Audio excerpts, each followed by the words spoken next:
তাহলে ঝট করে দেখে নিই আজকে দুপুরে কী রান্না হয়েছে। আজকে হয়েছে গরম ভাত। ভাতটা একটু কম কম লাগছে, কেন কি দুজনের খাওয়া হয়ে গেছে।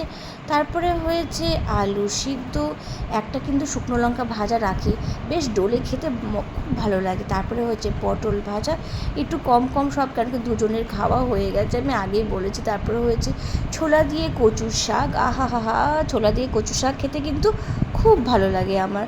তারপরে আছে পাতলা মুসুরির ডাল, কালো জিরে দিয়ে পাতলা মুসুরির ডাল হয়েছে। এটা কিন্তু ডাল আমাদের রোজ হয় না, তো মটর ডাল, মুগ ডাল, একটা না একটা ডাল হবে। আর আজকে হয়েছে চিকেন, তো আজকে সানডে, তো সানডেতে আমাদের কিন্তু চিকেন হয়। আজকে হয়েছে পাতলা চিকেনের একটা ঝোল হয়েছে। তো এই হয়েছে আজকে আমাদের দুপুরের রান্না, দুপুরের লাঞ্চ। তো আপনাদের বাড়িতে কী রান্না হয়েছে প্লিজ কমেন্টে জানাবেন, আর আমার চ্যানেলটাকে সাবস্ক্রাইব করবেন, আর লাইক করবেন, কমেন্ট করবেন। Till then tata, bye bye, সবাই খুব ভালো থাকবেন, টাটা।